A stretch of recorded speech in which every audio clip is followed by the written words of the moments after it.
ದಾವಣಗೆರೆ ದಕ್ಷಿಣ ಕ್ಷೇತ್ರದ ಬೈ ಎಲೆಕ್ಷನ್ಗೆ ಸಂಬಂಧಪಟ್ಟಂತೆ ಸಲೀಂ ಅಹ್ಮದ್ ಮಾಡಿರುವಂತಹ ಆರೋಪಕ್ಕೆ ತಿರುಗೇಟು ಕೊಟ್ಟಿದ್ದಾರೆ ಅಬ್ದುಲ್ ಜಬ್ಬಾರ್. ಮೊದಲು ಟಿಕೆಟ್ ಕೇಳಿ ಅಂತ ಹೇಳಿದ್ದೆ ರಿಜ್ವಾನ್ ಸಲೀಂ ಅಹ್ಮದ್ ಅನ್ನುವಂತ ಮಾತನ್ನ ಹೇಳಿದ್ದಾರೆ. ದಾವಣಗೆರೆ ಉಪಚುನಾವಣೆಯಲ್ಲಿ ಕಾಂಗ್ರೆಸ್ ಅಭ್ಯರ್ಥಿಯನ್ನ ಸೋಲಿಸೋದಕ್ಕೆ ನಮ್ಮ ಪಕ್ಷದ ಕೆಲ ಮುಖಂಡರೇ ಷಡ್ಯಂತ್ರ ಮಾಡಿದ್ರು ಅನ್ನುವಂಥ ಆರೋಪವನ್ನ ಮಾಡಿದ್ರು. ಸೊ ಈ ವಿಚಾರವಾಗಿ ಈಗ ತಿರುಗೇಟು ಕೊಟ್ಟಿದ್ದಾರೆ. ಏಷ್ಯಾನೆಟ್ ಸುವರ್ಣ ನ್ಯೂಸ್ಗೆ ಅಬ್ದುಲ್ ಜಬ್ಬಾರ್ ಹೇಳಿಕೆಯನ್ನು ಕೊಟ್ಟಿದ್ದಾರೆ. ಆರೋಪ ಮಾಡುವ ಮೊದಲು ಸತ್ಯಾಂಶವನ್ನ ತೋರಿಸಿ ಮಾತಾಡಬೇಕು. ಅಭ್ಯರ್ಥಿ ಆಗ್ಲಿ ಅವರ ಅಪ್ಪ ಅಮ್ಮ ಆಗ್ಲಿ ಫೋನ್ ಮಾಡಿದ್ರ? ರಿಜ್ವಾನ್ ಸಲೀಂ ಅಹ್ಮದ್ ನನ್ನನ್ನು ಪ್ರಚಾರಕ್ಕೆ ಕರೆದಿಲ್ಲ ಅಂತ ಜಬ್ಬಾರ್ ಹೇಳಿದ್ದಾರೆ. ಕಾಂಗ್ರೆಸ್ ಕಚೇರಿಯಲ್ಲೇ ನಮ್ಮ ನಾಯಕರ ವಿರುದ್ಧ ಮಾತನಾಡಿದ್ದಕ್ಕೆ ಬೇಸರವನ್ನ ವ್ಯಕ್ತಪಡಿಸಿದ್ದಾರೆ. ಹೈಕಮಾಂಡ್ಗೆ ದೂರು ಕೊಟ್ಟಿದ್ದಕ್ಕೆ ಬೇಸರವನ್ನ ಹೊರಹಾಕಿದ್ದಾರೆ ಜಬ್ಬಾರ್. ನಾವು ಕಾಂಗ್ರೆಸ್ ಪಕ್ಷಕ್ಕೆ ದ್ರೋಹ ಮಾಡಿಲ್ಲ ಅನ್ನುವಂತ ಮಾತನ್ನ ಏಷ್ಯಾನೆಟ್ ಸುವರ್ಣ ನ್ಯೂಸ್ ಜೊತೆಗೆ ಮಾತನಾಡುವಂತಹ ಸಂದರ್ಭದಲ್ಲಿ ಅಬ್ದುಲ್ ಜಬ್ಬಾರ್ ಹೇಳಿಕೊಂಡಿದ್ದಾರೆ. ಸದಸ್ಯರಾದ ಅಬ್ದುಲ್ ಜಬ್ಬಾರ್ ಅವರಿದ್ದಾರೆ.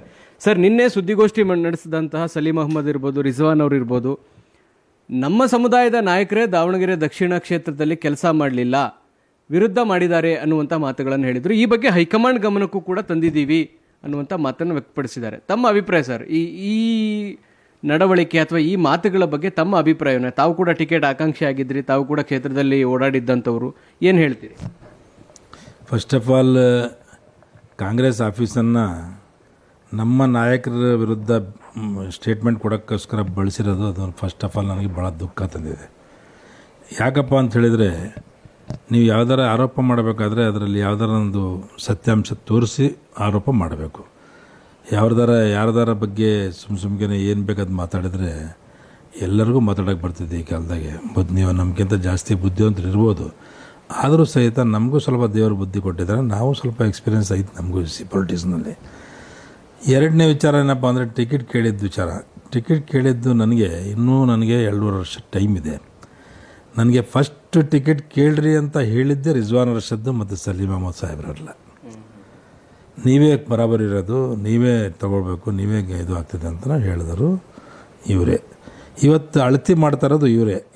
ಇದು ಪ್ರಾಮುಖ್ಯತೆ ಇಲ್ಲ ಇದರಲ್ಲಿ, ಕ್ಷೇತ್ರದಲ್ಲಿ ಇಲ್ಲ, ತೂಕ ಅಳತಿ ಮಾಡ್ತಾ ಇರೋದು ಇವರೇ. ಇವ್ರಿಗೆ ಅಷ್ಟು ಅಳತಿ ಮಾಡುವಂಥ ಕೆಪಾಸಿಟಿ ಇವ್ರಿಗೆ ಯಾವಾಗಿಂದ ಬಂತು? 20 ದಿನ ಇವ್ರು ಕುತ್ಕೊಂಡಲ್ಲಿ ಏನು ಮಾಡಿದ್ರು ಮತ್ತೆ ಅಂತ ನಮಗೇನು ಅರ್ಥ ಆಗ್ತಾ ಇಲ್ಲ. ಅಲ್ಪಸಂಖ್ಯಾತರ ಒಗ್ಗಟ್ಟು ಈ ಕ್ಷೇತ್ರದಿಂದ ಒಡೆದು ಹೋಯ್ತಾ ಅನ್ನೋದು ಪ್ರಶ್ನೆಗಳಿದ್ದಾವೆ. ಅಂಥದ್ದು ಏನು ನೀವು ನೀವು ಮಾಡಿದ್ದೆಲ್ಲ ನೋಡ್ಕೊಂಡು ಸುಮ್ಮ ಕುಂದ್ರಕ್ಕೆ ಯಾರ ಕೈಯಿಂದ ಆಗಂಗಿಲ್ಲಲ್ಲ. ನೀವು ಏನು ಮಾಡಿದ್ರು ನಾವು ಸುಮ್ಕಿರ್ಬೇಕಂತ ಎಲ್ಲೇ ಬರ್ತು ಕೊಟ್ಟಿಲ್ಲಲ್ಲ.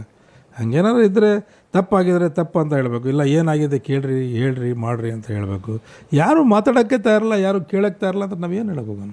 ಈಗ ಹೈಕಮಾಂಡ್ ನಾಯಕರಿಗೆ ದೂರು ಕೊಟ್ಟಿದ್ದೀವಿ ಅಂತ ಹೇಳಿದ್ದಾರೆ. ಒಂದು ವೇಳೆ ಅಲ್ಲಿಂದ ತಮಗೆ ನೋಟಿಸು ಆ ಥರದ್ದು ಏನಾದ್ರು ಬಂದರೆ ತಾವು ಉತ್ತರ ಕೊಡೋಕೆ ರೆಡಿ ಇದ್ದೀವಿ? ನಾವು ಏನೇ ಬಂದರೂ ಸಹಿತ ಎನ್ಕ್ವೈರಿಗೆ ನಾವು ಫೇಸ್ ಮಾಡೋಕ್ಕೆ ನಾವು ತಯಾರಿದ್ದೀವಿ. ನಾವು ಯಾವುದೇ ತಪ್ಪು ಮಾಡಿಲ್ಲ, ಮುಂದೆ ನಾವು ಮಾಡೋಂಗಿಲ್ಲ. ಪಕ್ಷಕ್ಕೆ ದ್ರೋಹ ಬಗ್ದಿಲ್ಲ, ಮುಂದೆ ಬಗೆಯಂಗಿಲ್ಲ ಅಷ್ಟೇ. ಇದಿಷ್ಟು ಅಬ್ದುಲ್ ಜಬ್ಬಾರ್ ಅವರು ಮತ್ತು ಕ್ಯಾಮರಾಮನ್ ಸತ್ಯ ಜೊತೆಗೆ ಮಾರುತೇಶ್ ಹುಣಸನಹಳ್ಳಿ, ಏಷ್ಯಾನೆಟ್ ಸುವರ್ಣ ನ್ಯೂಸ್, ಬೆಂಗಳೂರು.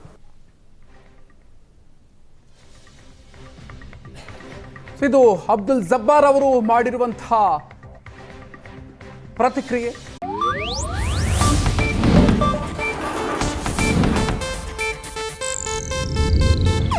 ಇದು ಏಷ್ಯಾನೆಟ್ ನ್ಯೂಸ್ ನೆಟ್ವರ್ಕ್ ಪ್ರಸ್ತುತಿ.